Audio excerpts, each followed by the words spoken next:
Lost people, it's Dave with Lost Farms Homestead. It is a beautiful morning out here on the homestead. I'm just relaxing on the porch this morning, hoping True's still sleeping right now. It's pretty early. I usually get up a bit before them and come out and have some coffee and do a little bit of reading. But I was reading in Nehemiah this morning. I'm in chapter 2. I'm reading the part where Nehemiah, he's in front of the sovereign, and he's just heard, well, not just, I mean, he's heard about the state of his people and of his ancestor city, Jerusalem, and he's been sad about it for, I'd say, 4 months, judging. I think it said the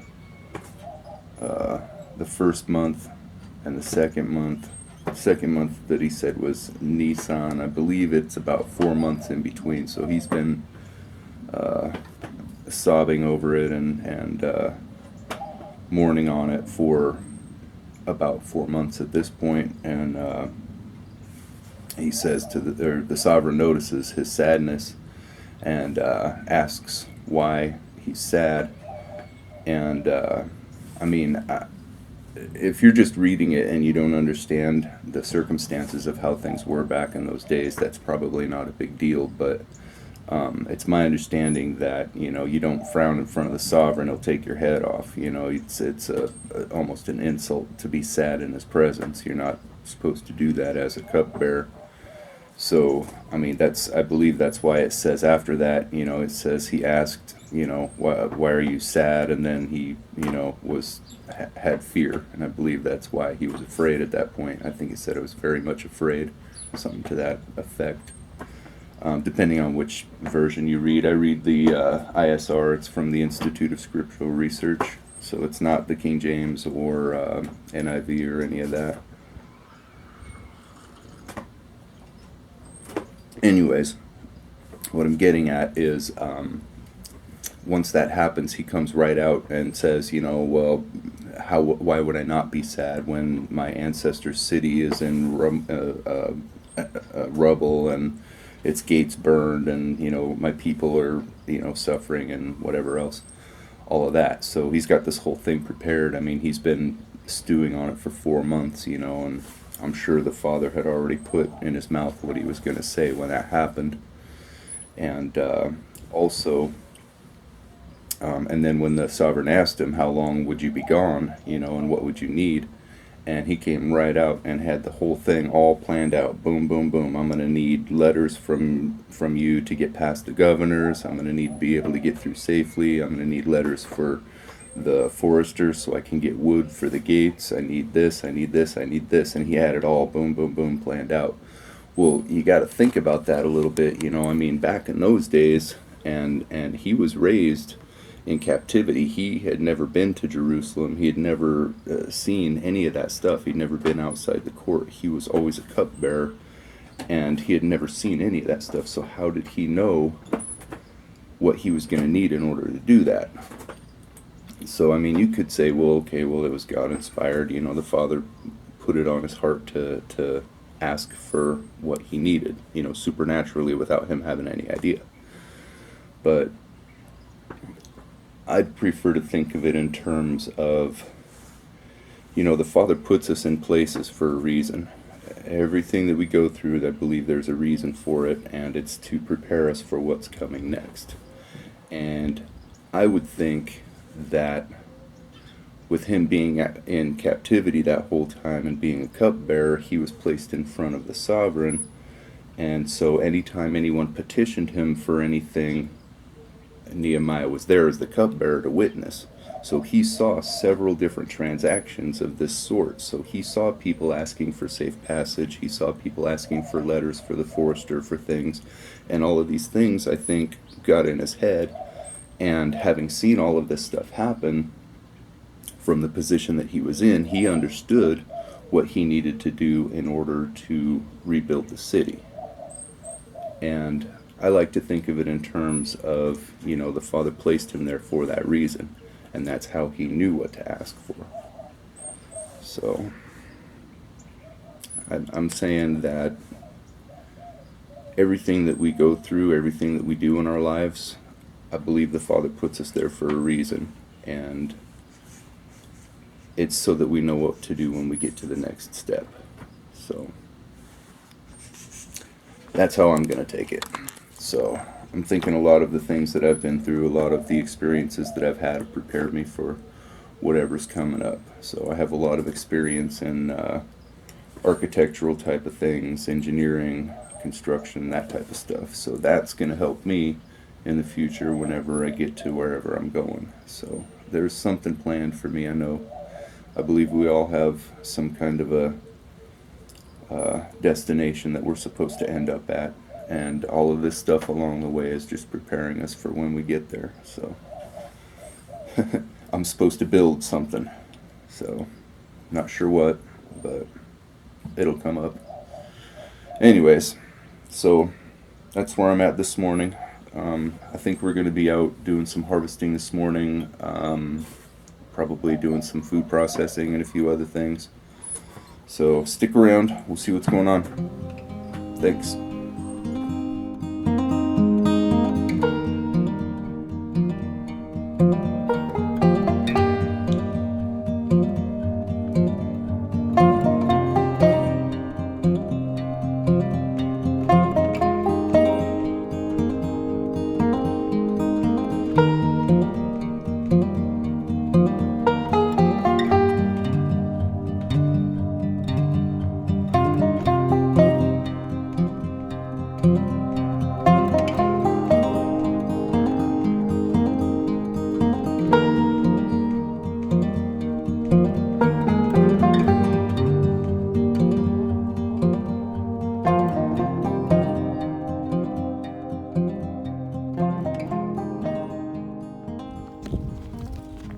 Alright, so sorry, it was soft. it's okay. So we're helping a couple of friends out who are on vacation right now, and they asked us to check on their chickens in their garden. And this is their garden. It's pretty nice. We got it all fenced in, and it's got the, yeah, it's enclosed. It's got the mesh on the top for the birds, and they told us anything that was ready or whatever that we could take. So we're kind of grabbing a few things. So, but these are for the birds. Just a bit of tomato. Oh, you want me to give them to the birds? Yeah, they're rotted on the bottom already. Oh, right. Okay. So, but yeah, we're making sure it doesn't get overrun and whatever. So, but and I got a hankering for fried green tomatoes. you know, so this is their birds that we're watching for them. So here, bird. Not the friendliest things. Yeah. But anyways, so we were out harvesting prickly pear. Here, let me show you what we got. We were out harvesting prickly pear on the way out.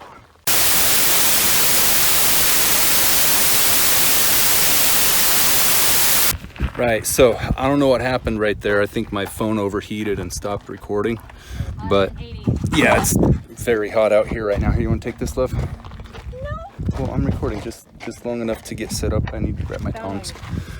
Okay, so when you do this, what you got to do is you need to make a lot of noise coming out here.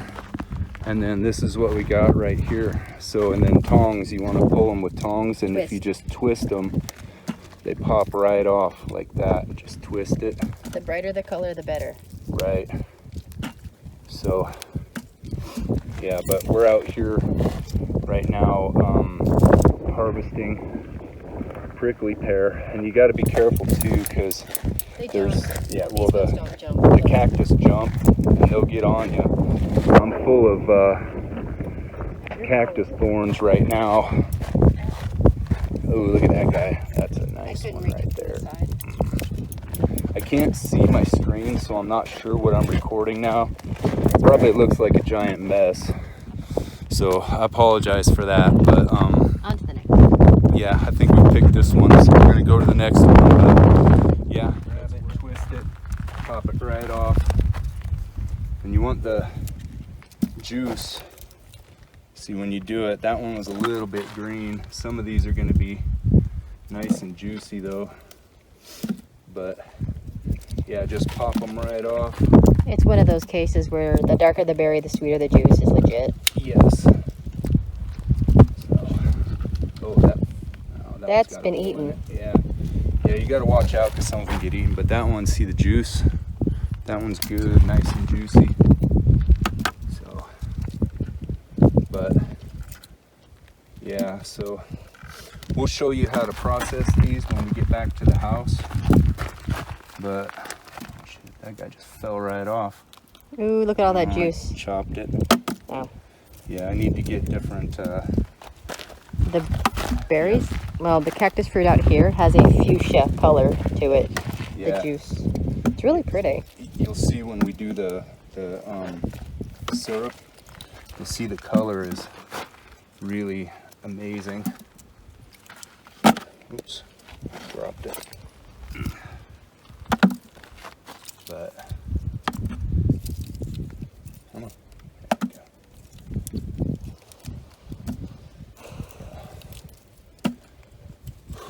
Just a couple more. But that one is This right. one here. Yeah. Yeah, And right. at it. I'm getting a little close to those thorns.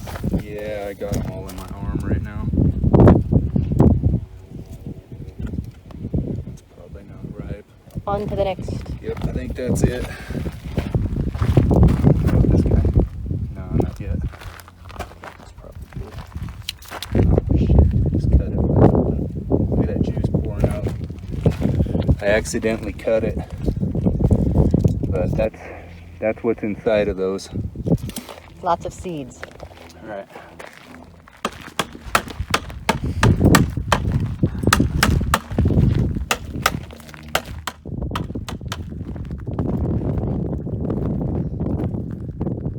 Rattlesnakes like to curl up underneath it because it's cool. But beware of that guy. They jump.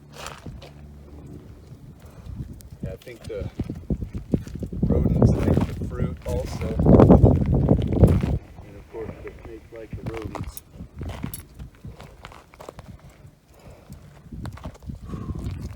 Alright, I think that's it on this guy. Alright.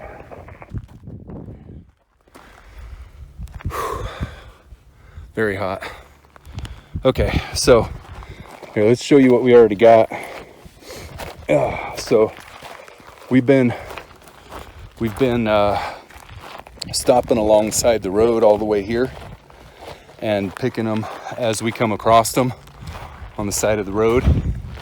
Public property, we're not going on anyone's private property, but just private public property in the middle of nowhere. yeah. But here, so this is what we've got right now. So this is what I just picked inside there. And then that's what we've got so far. Oh, had a eaten one in there. So yeah, that's quite a bit. I think it's your tongs. Yeah, it might be my tongs cutting them. And that. Yeah, that's Yep. And that will stain, by the way. Yeah, that's gonna stain. All right. Anyways, so we're gonna get back to the house. We'll probably make a few more stops and get some more and fill that bucket the rest of the way. But once we get back to the house, we'll show you how to process them, so stick around.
right, so we cleaned up all of these prickly pear and we got it all situated. 7 gallons.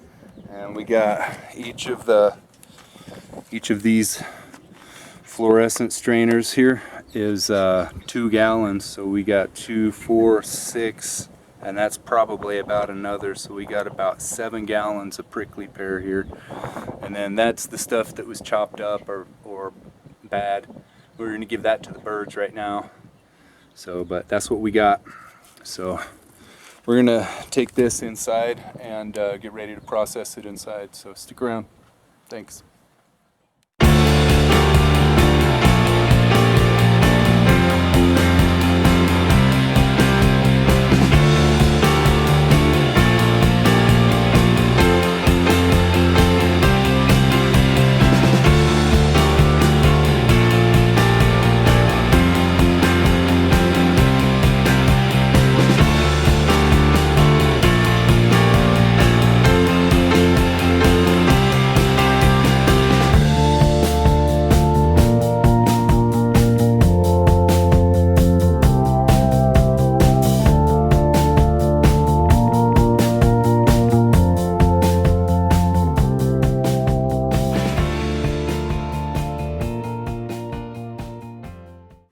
Alright, so we got it full right now.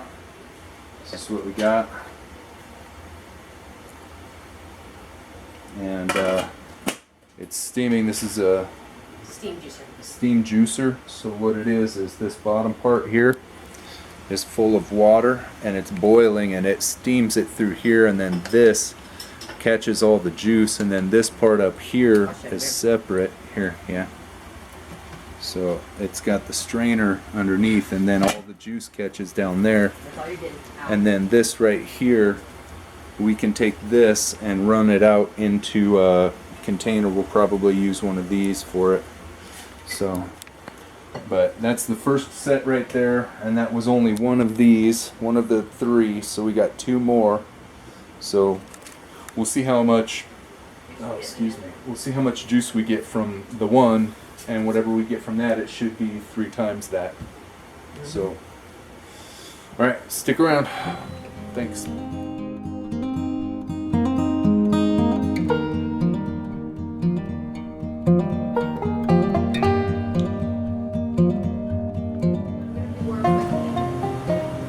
Alright, so we had 4 watermelons. And we kept one. We got a little bit back here in storage. So I've got a watermelon, I got some honeydews and a couple of orange candy melons. And then we got a bunch of cucumber and squash right here. Not sure exactly what we're going to do with that yet, but we still got this going here. So that's going.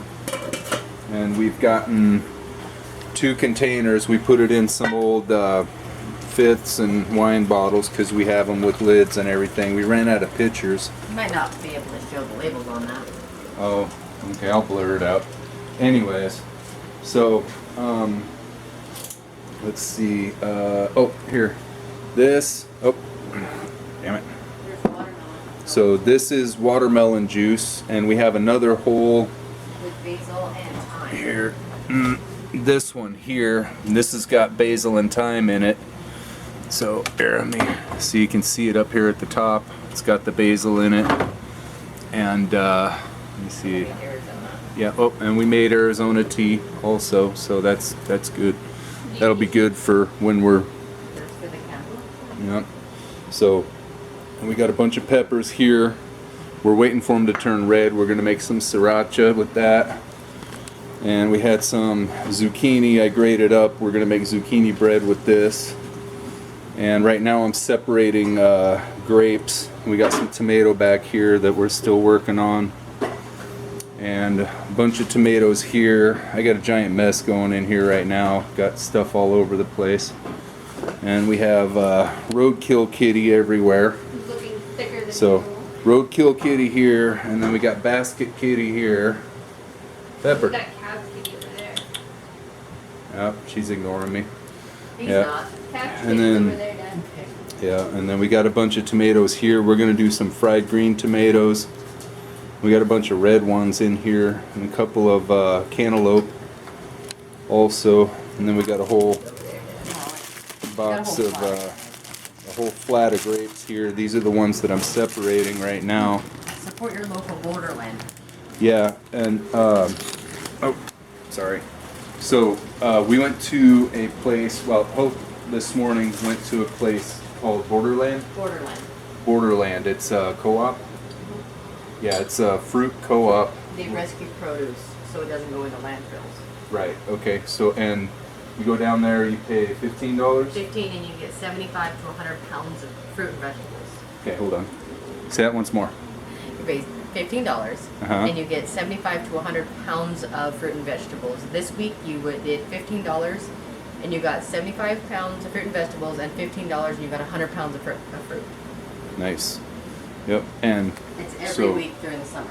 Right, every week during the summer, and sometimes it's in different locations. It's always in different locations. Okay. You have to go on the website and follow along. Right, you have to go on the website. What's the website? Borderland.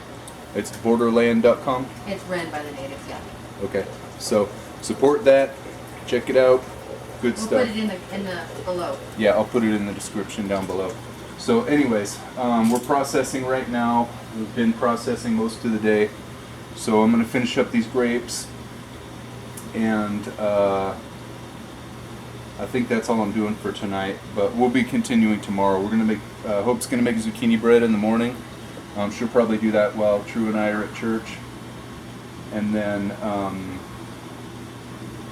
yeah, we'll see what we're doing after that. I think we're planting a bunch of stuff tomorrow. We got a bunch of planting. Like Mama gave me basil. We got this basil right I got here. a Greek basil. Mm-hmm. And then I have all of those. These willows. The desert willows. The desert willows, yeah. And then we got a bunch of native volunteers I want to move around. Right. So, yeah, we're going to be doing a bunch of transplanting and then a little bit of outside work. We're going to try and keep it at a minimum because it's blazing hot outside. So, maybe paint a little the porch.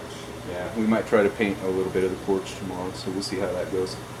But anyways, all right, so that's where we're at for right now. I'm going to finish this up, and then we're probably going to get something to eat and call it a night because it's kind of late. I'm just waiting for that, and then I'm Yeah, done with that. and we're waiting for this thing. So once we get done with all of that, we're probably going to call it good for the night, and then we'll start it up in the morning. So 2 buckets of 2 bowls of fish, bird food in the morning. oh yeah, and then we got the bird food.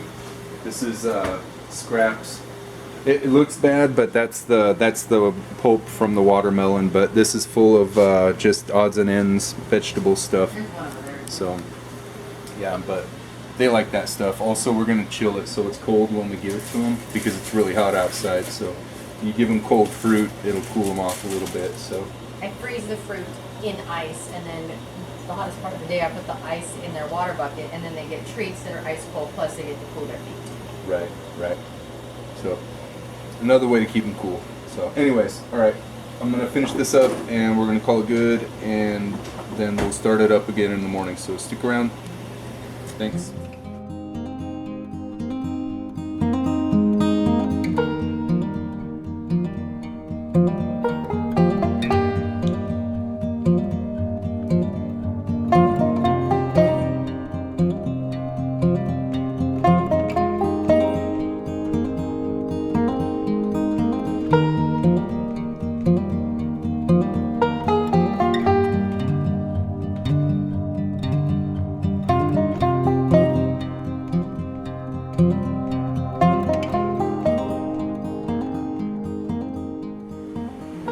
So we have processed all of the watermelon and the grapes. We got the grapes divided up into a couple of different gallon bags, and in the freezer we have 2 bags that are for us and 1 that's for the birds. And if we run out of the ones for the birds, we'll just pull from ours and throw those to the birds. It's good to keep them cool during the summer when it's hot. Little frozen chunks of fruit is good. And we took all of the watermelon and turned it into watermelon juice. We have that in the fridge cooling, and we have all of the prickly pear juice in there. We're probably going to make some of it into syrup and some of it into jelly. We haven't gotten to that yet. It's kind of warm right now. I don't really want to heat the house up. We're already doing zucchini bread. We got some zucchini bread in the oven right now. There, I don't know if you can. There we go. Now you can see it. So we got some zucchini bread going in the oven right now. So I don't want to heat the house up anymore, so we're probably not going to do syrup and jelly yet because I don't want to heat it up to do the canning for it. We'll probably store it. We can store it for a week, maybe longer, in the fridge, and it'll be fine, and then we can just pull it out and do it later when hopefully it cools down a bit. So other than that, I will say that during the processing for all of this stuff, I have got cactus thorns all over in my hands and in my clothes, and it's everywhere. I would suggest wearing boots. I was wearing tennis shoes when I went out there, and I did get a thorn the size of a toothpick went through the bottom of my shoe, and stuck into my foot. Like, I pulled it out and there was like that much of the tip of it that had blood on it. I'm not joking. Alright, ovens to heat. Anyways, wear boots, thick-soled shoes. Do not go out there in just tennis shoes. I was wearing DCs and they don't protect you at all. So I would also suggest high-top like boots, because you get thorns down inside your shoes, all in your socks, gets in your pants. I mean, I had it everywhere. I still got it all over in my hands. There is a method for, because what we did the spray and dunk method, where you shake it and dunk it and it knocks all of the really thin hair thorns off of it and most of that, but I ended up getting them in my hands anyways. There is a method that you can do with a torch, where you just torch it and it'll burn it all off, and then you only have to deal with the big ones, but those are pretty easy because there's not a lot of them. It's really the small ones that are the pain. So, or if you don't want to use a blowtorch, you can put them on a grill and roll them across the grill. There's a few other ways that you can do it. It's just so hot here, I didn't want to deal with all of that. So yeah, there's other YouTube videos. If you want to go do this and check it out and see how it works, then, you know, I was just doing it the way that we were doing it. So if you want to check it out, I would suggest looking on YouTube for some other videos, and they'll show you how to do the blowtorch or the grill roll or whatever, however you want to do it. So anyways, so that's where we're at. I'm gonna call it for the day. So yeah, that's where we're at. So thanks for watching our video. Like and subscribe. See you next week. Thanks.